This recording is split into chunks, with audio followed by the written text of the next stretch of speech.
My name is Philip Murphy. I'm Director of History and Policy at the Institute of Historical Research. History and Policy has been on the go for over 20 years, really making the case through what we do about the importance of historical thinking and historical experts in improving public policy making.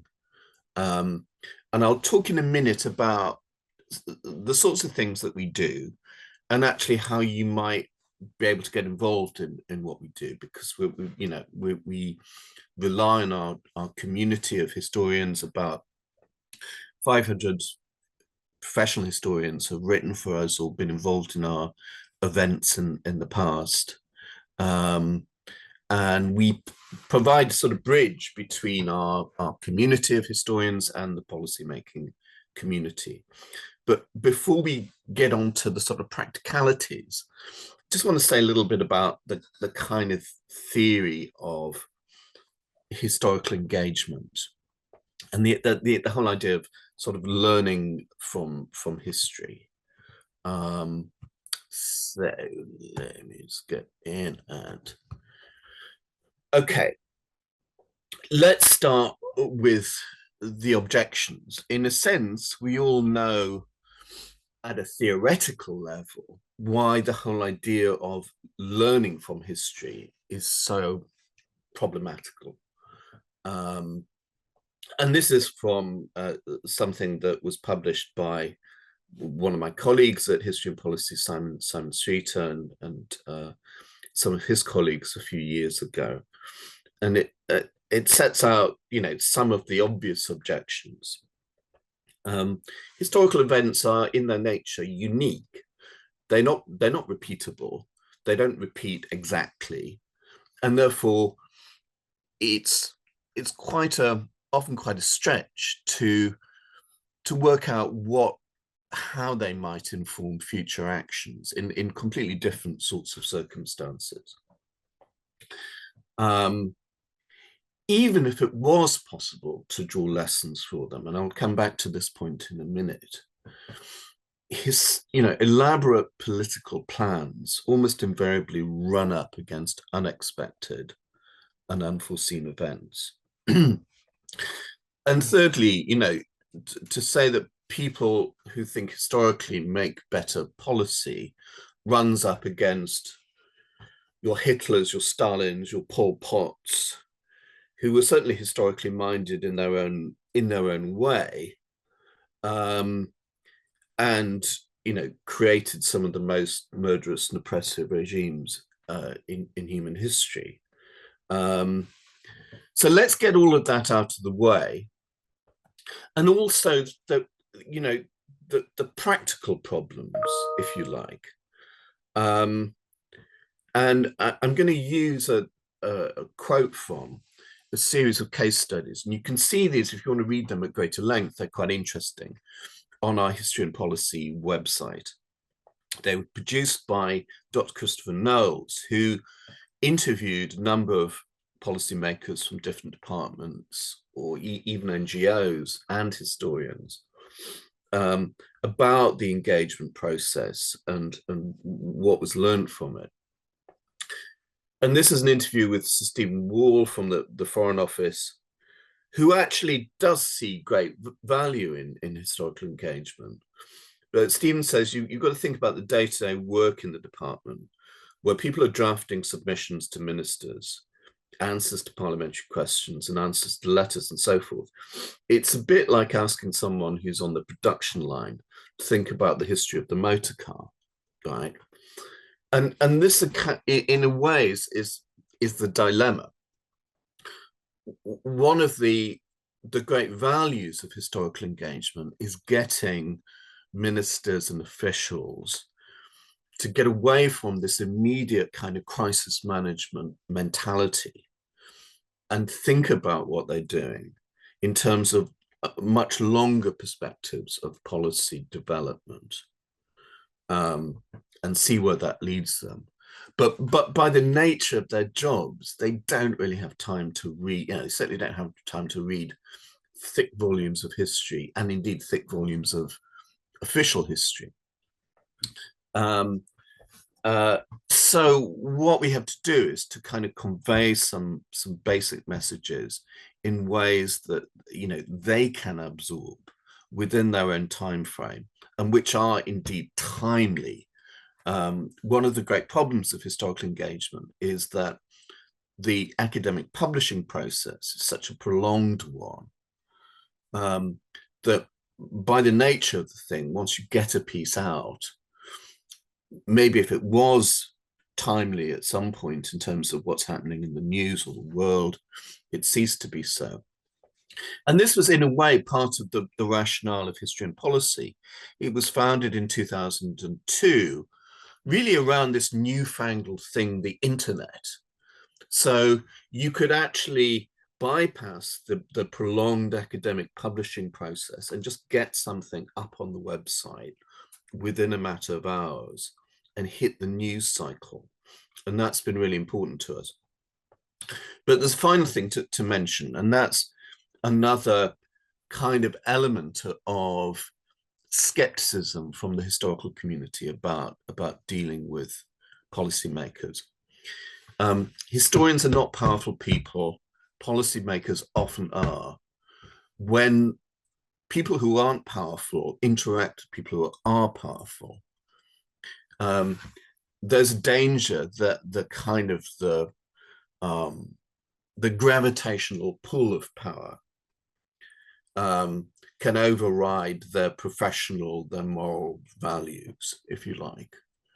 And that is a great danger, but it's something that we think about the whole time and try and find ways of getting around so that everyone can interact in good faith, if you like. So, okay, the obvious objections to historical engagement, theoretically, they're pretty sound. Practically, I think the biggest argument for historians getting involved is that history will enter the policy-making process one way or another, and better to have professional historians doing it than people like Vladimir Putin. So ahead of the Russian invasion of Ukraine in 2022, Putin published an essay, a historical essay on the historical unity of Russians and Ukrainians. And that's clearly a kind of an intellectual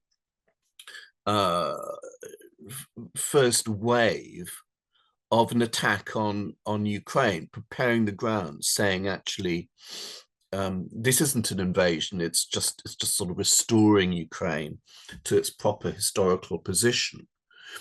And when the Russian tanks move in, Joe Biden in the United States again reaches for historical analogies. He says history has shown time and time again how swift gains in territory eventually give way to grinding occupations and strategic dead ends. Politicians are almost temperamentally incapable of not reaching for historical analogies. And that's where the kind of the historians can play a really important role. And as I say, this is one of my favorite tweets. I think it's probably the number one greatest tweet of all time. A historical lesson by the Tory peer Lord Moylan. Free South Vietnam would not exist today without the US intervention in the 1960s, 70s. Yeah, slight problem with that. So again, if historians aren't involved in public engagement around history, you leave the field free to people who are far less well informed and hopefully less well intentioned.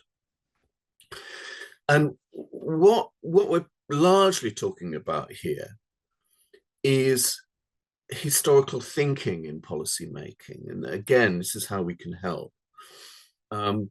It's quite problematic for historians to come in and say, here is my case study, here's my research. There is a clear policy recommendation a clear historical lesson from this, and it is X. Very good chance that the historian will be wrong. And if they're right, it might be for reasons that they kind of didn't foresee at all. What's far more useful is to get historical thinking embedded in the policy making process itself. Get officials to think historically about what they're doing and help them to do that.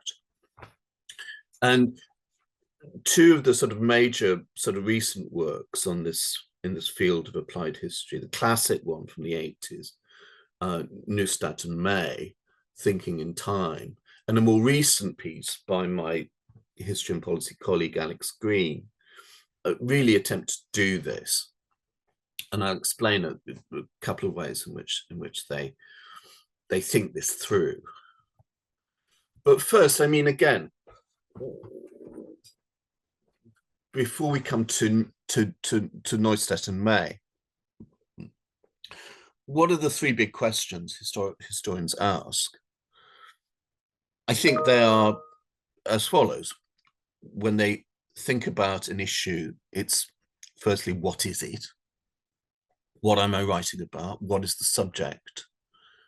What caused it? What were its consequences? On the basis of the evidence that we have,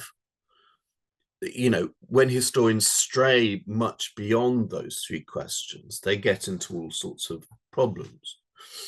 And in a way, policymakers have to ask very similar questions.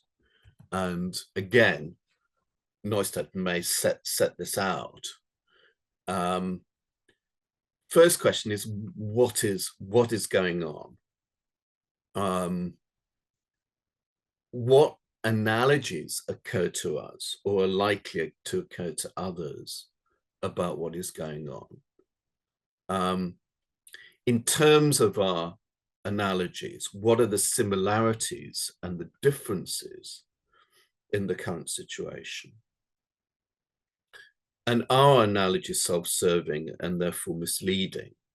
So in a way, Neustadt may say, okay, policymakers inevitably think in terms of historical analogies. So let's encourage them to think quite systematically in these sort of various stages, and helping them to get a grip on the information coming in, what it actually shows, what it might seem like in the past, and then really thinking systematically about what the similarities and differences to any historical examples that they can come up with. And I think the fourth stage, are the analogies self-serving and therefore misleading, is a really important qualification. And the favorite phrase of mine, to a person with a hammer, everything looks like a nail. I mean, you could apply that very well to British foreign policy. I mean, Britain has armed forces and a sort of defense capacity, beyond what you might expect from a medium-sized European country. And therefore, the danger is that it tends to see policies principally in military terms. And again, you sort of encourage policymakers to see, those longer trend terms in terms of what they did. So when we think about our historical analogies, take for example the invasion of Ukraine. Really, depending upon the analogies that we come up with, they tend to point us towards particular solutions, particular policies. So what are the obvious analogies with Ukraine? Is it appeasement? Appeasement is talked about, often in terms of Putin and Russian policy. And the obvious kind of the corollary of thinking in terms of appeasement is for the West to take a far more assertive policy towards Putin. Might we think about the US in Vietnam, about superpowers being almost sort of dragged into major military engagements by slow degrees?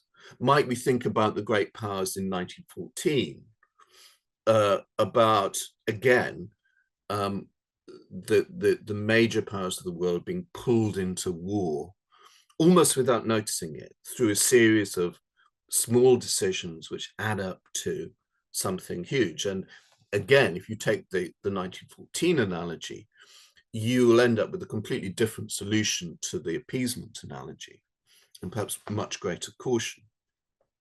It's a sort of rise of Athens, a sort of classical historical analogy about rising powers inevitably almost coming into conflict with existing great powers. And you might think about the collapse of the Soviet Union between 1989 and 1991, that Putin might appear tremendously strong, but what's going on beneath the surface might his whole regime be about to collapse with a little bit of pressure. So again, the analogy that you choose, the historical analogy, tends to presuppose a particular policy outcome or policy decision. And so this is what, in a way, Alex Green is also talking about. She talks about the importance of the shift in emphasis from content to process. That is, from history as a product to history as a distinctive way of thinking.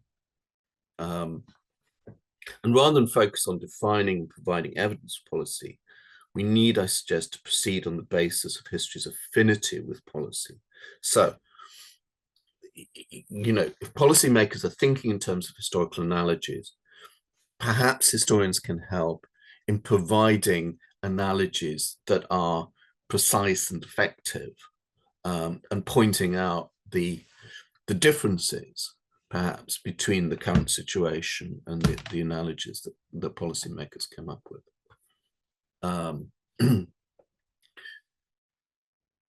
And I suppose, you know, moving sort of from foreign to domestic affairs, you know, the danger, again, the danger of a sort of crisis management form of policy making, that a problem arises and you have to think very quickly about how to deal with it, is that there's a lack of awareness about how in the past quite similar problems have been dealt with, either effectively or ineffectively, and thinking about how those policies might be retooled and repurposed for particular current circumstances. So here's another of Chris Knowles' case studies from the Treasury. And Treasury officials saying Treasury's own files contain a lot of relevant information, but it's extraordinary how often officials tend to develop policy from first principles rather than going back and getting a deeper understanding of why we are where we are now. Again, those three big historical questions: what is it? What caused it? What are the consequences? So understanding what led to a particular problem, and perhaps being able to access a collective memory of how similar problems were dealt with in the past, is a role for historical engagement. Another of Chris's case studies from Dr. Kath Haddon from the Institute for Government. And she talks about, you know, you had two very, I mean, this is an interview that Chris did a few years ago. And Catherine says you had two very long periods, 1979 to 97, 97 to 2010. So there were very few civil servants who'd experienced changes of government, and even fewer had been key positions at the centre, near to the Prime Minister or Secretary of State. So this project required thinking about government over a long period of time. How do political parties prepare for prepare their leading front benchers to be ministers?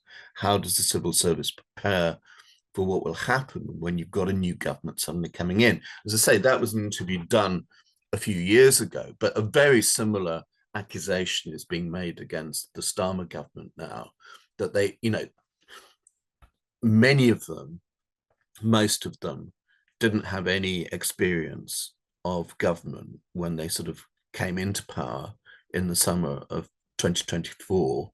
Labour had been out of power for a very long time, and they hadn't really been thinking, critics say, enough about how to prepare themselves for government. And again, historians can, like Kath Haddon herself, can be quite effective in getting politicians to think about, well, what will it mean to be Secretary of State for the environment or for health? What kind of preparatory work should be done ahead of a general election to prepare your party for power? And also, I mean, the other thing, we tend to think about history as, being just this very sort of clearly empirical discipline. We look for evidence. When we find evidence that we think is reliable, we see what picture it paints, and we use evidence as our basic building blocks. Well, beyond that, I think historians also have to use their imaginations. You have to think your way into, a 14th century cleric's head, partly to think about where the evidence might have been left, or think about what might be the gaps in the evidence and how you might be able to find that. You have to kind of, really get into the heads of your subjects. And that can be very useful for policymakers as well. This is back to Chris Knowles' interview with Stephen Wall at the Foreign Office. And he talks about someone who was an expert who was very useful to them. Stephen says his name was Tony Bishop. He was a Russian expert and he provided material before meetings, including recent historical context. And afterwards, he would write a note about his interpretation of what he'd been interpreting, a kind of political perspective on the significance of what was being said and how it fitted in with the Russian view of the world. And that was hugely valuable, because the real difficulty in the game of diplomacy is understanding, what did they do that for? Why did they do that? His official brief was to interpret, but his reports were hugely valuable. When I worked for John Major and he was meeting Gorbachev, they were always read. So as a policymaker, you often don't really know why someone on the other side has made this decision. But if you can make that imaginative leap, perhaps you can get some clues. And again, historians are quite good at doing that. So specifically, what about history and policy? How do we work? We started really 20 years ago with this sort of long form publication of policy papers, really encouraging historians to write about their own research in the form of about 4,000 word pieces with clear sets of policy recommendations at the end of them. And we still publish those. They're very valuable. They're an important part of what we do. But we've supplemented that in many other ways over the years. Policy papers, we tend to take these from postdoctoral historians, because we sort of see them as essentially sort of peer-reviewed publications. Opinion articles, which are shorter blog-length pieces, we will happily accept from doctoral students and people at earlier careers, in the earlier stages in their career. And these are really pieces of analysis by historians who notice something in the news and think, oh yeah, well, that chimes with what I'm working on at the moment. So, you know, if you're not at a sort of postdoctoral level yet, you can still very much get involved. We'd be very, very grateful to look at pieces, opinion articles, about 800-word blog length pieces, you know, relating to things in the news at the moment. And we can turn those around in a matter of hours. That's the point. Get them up on the website, get them on social media. And so you can make an intervention in the sort of the policy sphere. We've had over the years a number of specific forums, sort of sub-forums. At the moment, the one that's running and is very vibrant is a trade union and employment forum. We had a conference about a week ago on the 50th anniversary of the Health and Safety at Work Act. And that brings together, as the name implies, historians and former trade unionists and Labour politicians.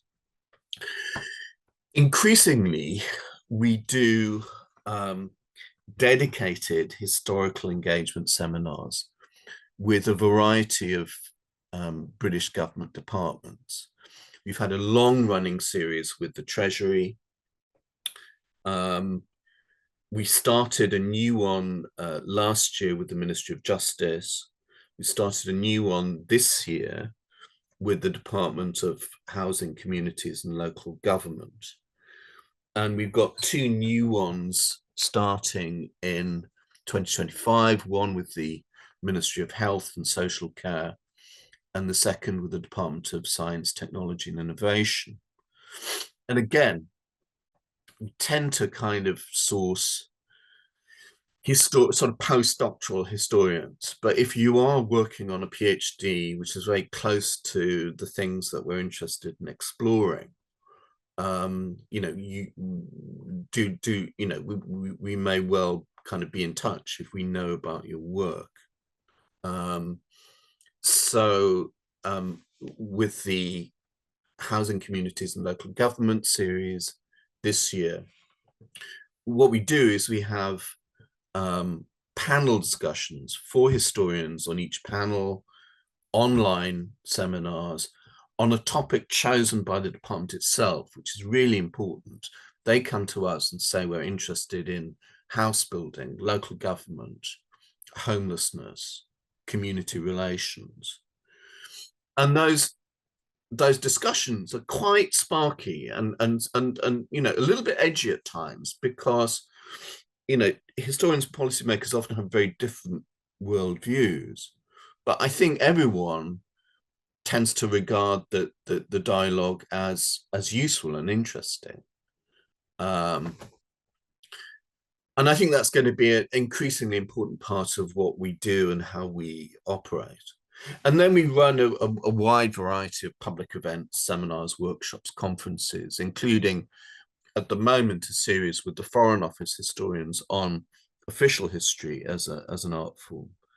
So again, you know, drop me a line, let me know what you're doing. For postdoctoral historians, we have we're developing a database of expertise that policymakers, journalists, really anyone can access. We're going to be launching that in the new year.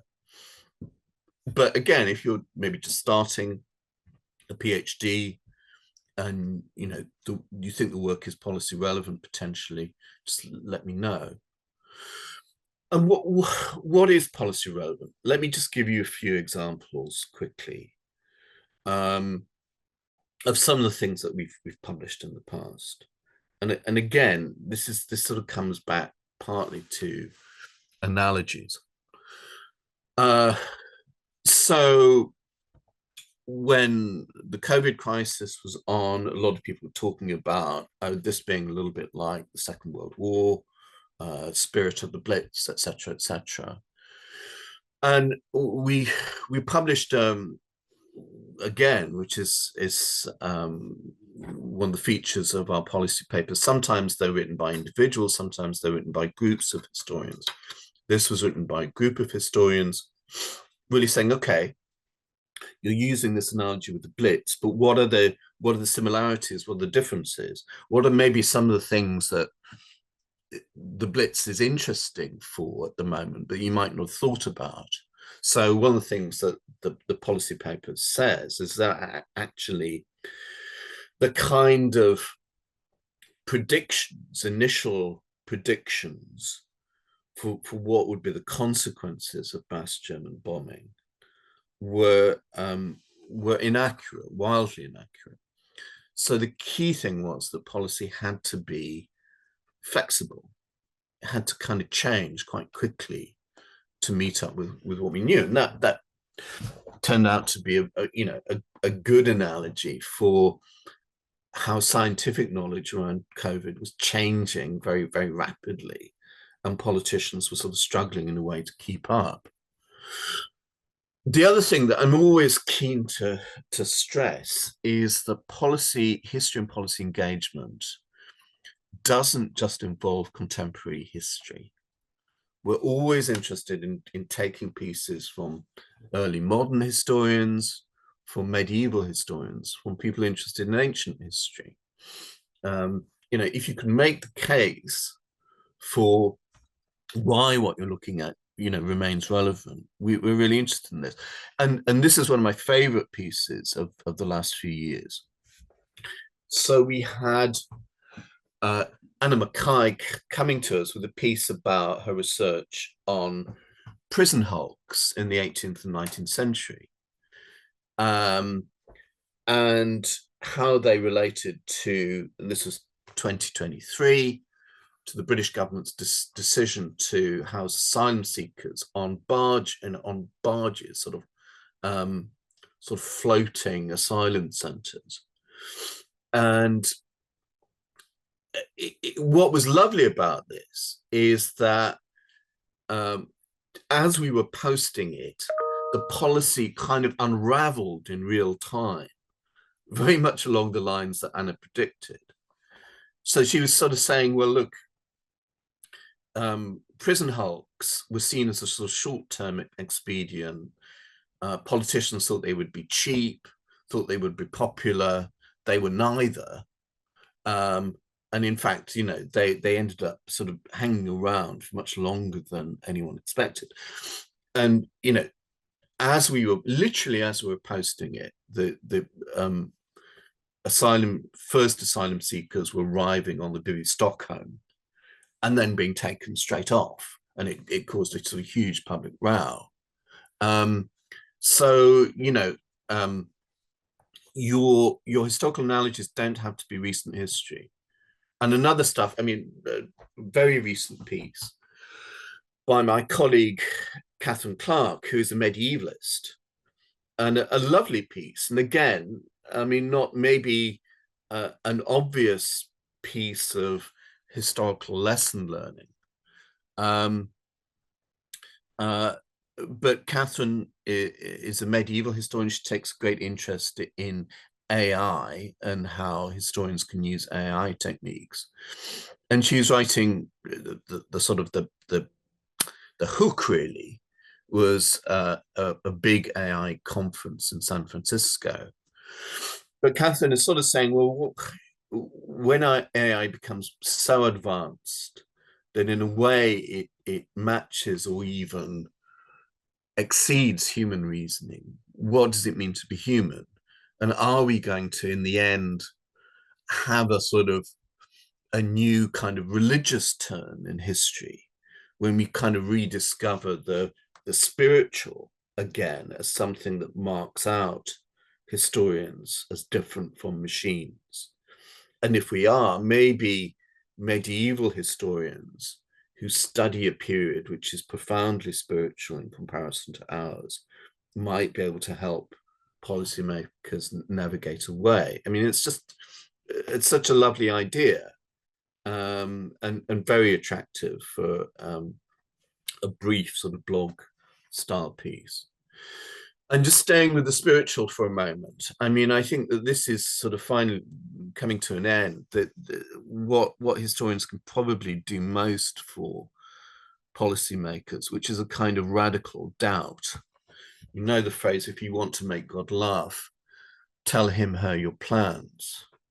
The thing about politicians is that they often come to power with very elaborate policies, which are almost immediately blown off course by events. Historians know that better than anyone else. They know about the power of just sheer contingency in shaping human history. And therefore, in a way, they can do a kind of stress test for policies. Does your policy assume that, you know, everything that is beyond your control, which will make that policy possible, will actually happen? What if the things outside your control go in the wrong direction? What happens to your policy then? And are you just in danger of kind of repeating the same kind of mistakes that were made in the past? So that's my spiel about history and policy. I'd be very interested to know what you think and how you think it might relate to your own work and activities, and how you think you might be able to get involved. So over to you now. Thanks. So I think we'll open up the Q&A then. You're welcome to put any questions you've got for Professor Murphy in the chat, or you can put your hand up and we'll bring you in and start a bit of a discussion about this. So please feel free to either raise your hand or to put a comment in the chat.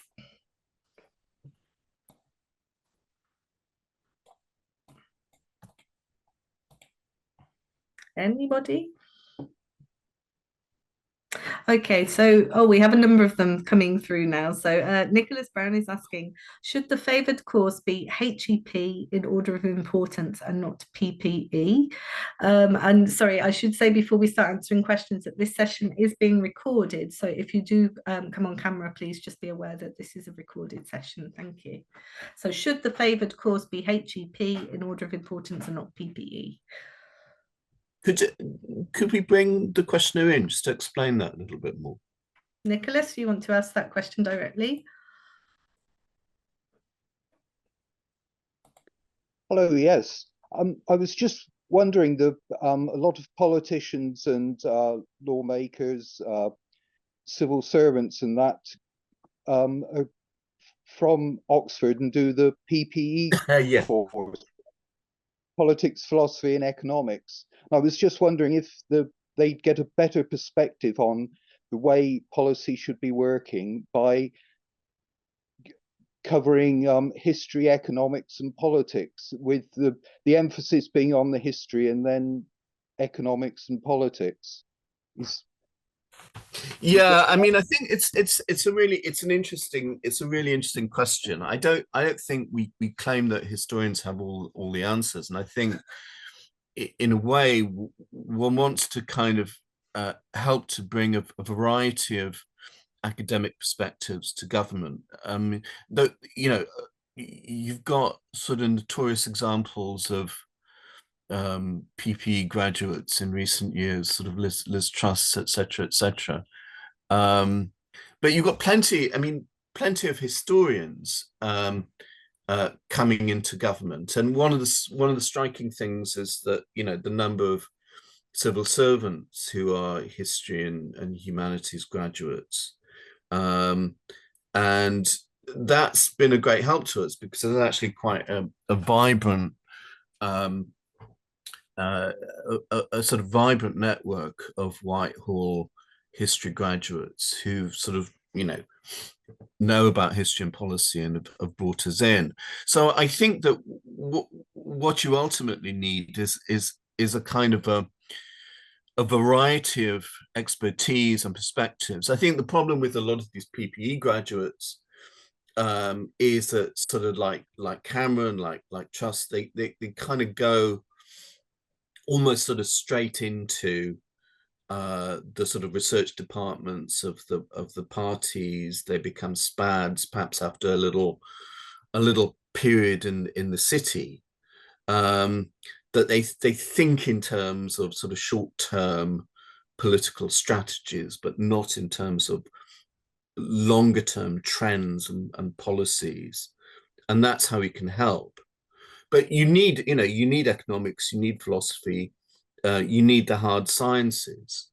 And I think the complaint that historians often make is that when it comes to expertise, Whitehall will often go to political scientists, to sociologists, because they seem to be dealing with very contemporary events that make sense to the policymakers, but not to historians who deal in far longer perspectives, and perhaps don't have this very sort of precise and easily recognizable social science jargon.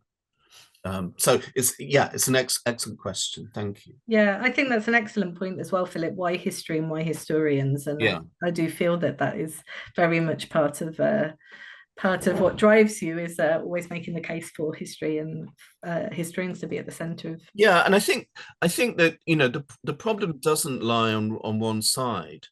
I think historians are often sort of very wary about dealing with government, and understandably so.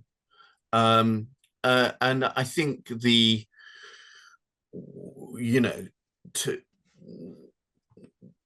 one of the things that we can do is to provide a sort of space in which policymakers and historians feel confident about interacting, and sort of recognize that maybe they sort of come from different perspectives, but there's still value in a dialogue. Fantastic. And we have a number of questions now, and I also want to see if I can cheekily squeeze one in as well. So Claire's asking, well, she's thanking you for your interest in stimulating presentation, and is asking if you could say something about planning for policy impact. I think that's that could possibly be the theme of a future research training session as well, but planning for policy impact. Planning in what sense? I mean, do you want to sort of explain a bit more? Claire has just said that she's had to leave, so she can't explain that additionally, but I will note that down as possibly something to think about for a future question. We have also a question from Alex. He's talking about specifically about the case of Russia's invasion of Ukraine, and asking, don't you think Putin is using history as a tool to distract attention?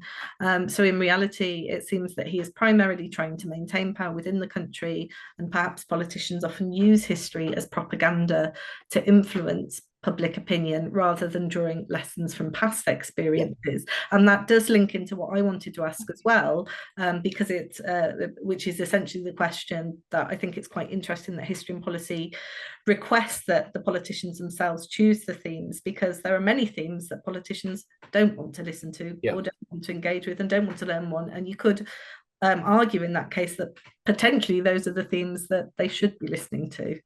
Yeah, I think that's an excellent point, and so is the point about Putin. I mean, just going back to Putin and Russia, I think politicians tend to see history principally in terms of sort of shaping public mentalities and how people think. And when you so often find that when politicians talk about what history should children be taught in school, that's really a sort of a code for saying, well, how should children be taught to think? What should they be made to think? And that, so do you talk about sort of Nelson and Queen Victoria and Britain's greatness, or do you talk about the slave trade and colonialism? And both of those sort of approaches can be sort of quite instrumental,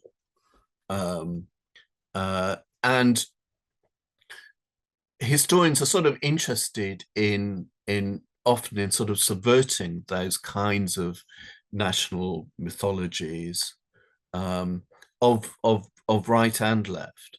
And that's why, I mean, historians are sort of we are disruptors in a way, We like the unexpected. We like to kind of go against the grain. And that's part of our value, I think, in the policymaking process, to raise the sort of the unexpected, and to try and get away from groupthink assumptions. So, I mean, that comes on to your point, Eve, about, is it dangerous to allow policymakers to choose the subjects? I think that when I was developing the series with housing communities and local government, I thought it was useful to actually have them initially saying the sorts of things, sorts of subjects that they would be interested in learning a little bit more about, because the danger with humanities engagement is that it so often takes the form of researchers having their own research and saying, how can we get government interested in this? And that was to sort of reverse it and say, well, actually, what is government itself interested in?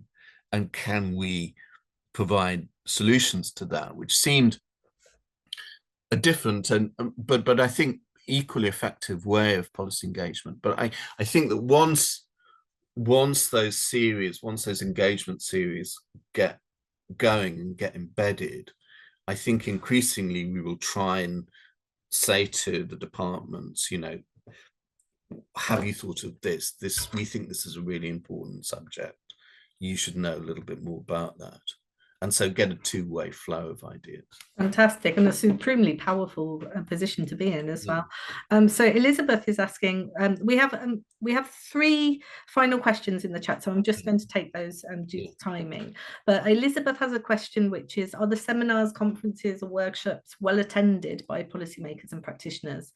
So she's asking for some examples of fruitful outcomes and concrete public policies that have resulted from the work of history and policy. So collaborations, for example, between historians and policymakers. Excellent question.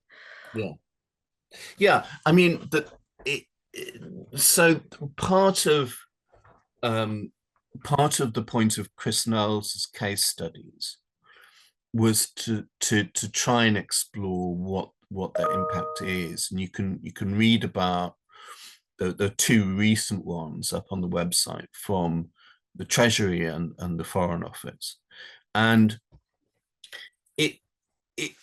what I tend to say about this is that what we're generally interested in doing is raising the quality of public policy making. We are not a think tank.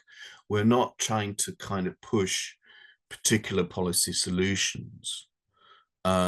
So on that basis, it makes it more difficult to kind of track what a sort of specific impact is. I think it's but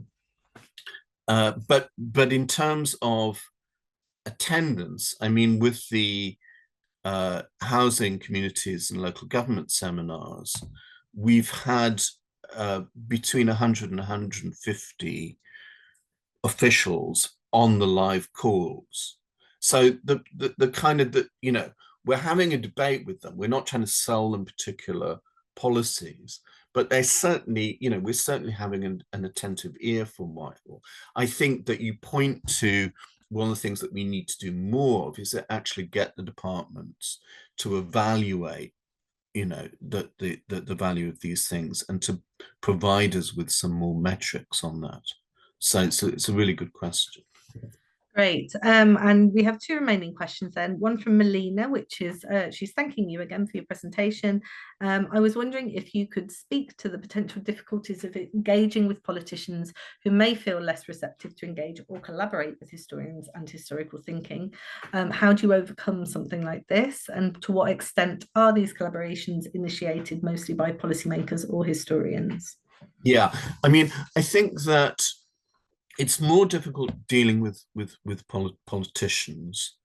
I think politicians are, we've had quite an interesting project a year or so ago with the former Labour Home Secretary David Blunkett, who was very keen for policymakers to learn from his papers, which he donated to the University of Sheffield.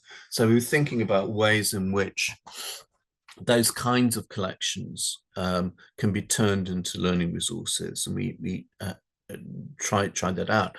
But clearly there are some historians and politicians who just again have a very instrumentalist view of history, don't really like their views contradicted. But so I think that perhaps often the more productive route is to talk to officials. And when you do that, you find that they're in terms of their private views, they have a whole range of opinions, but are often quite open to having their opinions challenged, and sort of rethinking how they approach a problem. Great. And then the final question from Alison, which is, she again thanks you for the presentation, said she can confirm that publishing a blog on history and policy can start a conversation with policymakers. And I can second that, because I have published 2 blogs with history and policy, which have had great outcomes. So these conversations can be slow to develop and quite frustrating, but they are an excellent way to engage. Yeah, I absolutely agree. And sometimes one of the things that we found is that for parliamentary committees, the clerks of those committees often are trying to find alternative voices, and will do searches on the internet and find policy papers that we've published, and then call the authors in to give oral evidence in front of committees. We had quite a good example of that around Northern Ireland a couple of years ago. So there are all sorts of ways in which these can have ripple effects. Yeah, and in my own case, I was invited to Westminster as well to present my work. So so what next then, Philip? If people on this call are interested in thinking of ways of having an impact with their engaging impact through history and policy, what should they do? Well, drop me a line. My email's on the history and policy website. And we can have a talk about the various ways in which you might be able to work with history and policy. So we're as I say, we're always incredibly grateful for people coming forward, and we try and find ways in which we can work with them. Fantastic. Well, I've just shared your email in the chat there, and I know that some people have shared some links as well that people might be interested in. Right. But for now, then, just to say thank you to everybody for coming along to this session. We do encourage you to have a look at our upcoming research training sessions. You're more than welcome to sign up. And just to say thank you very much for your excellent questions and engagement today. Thank you.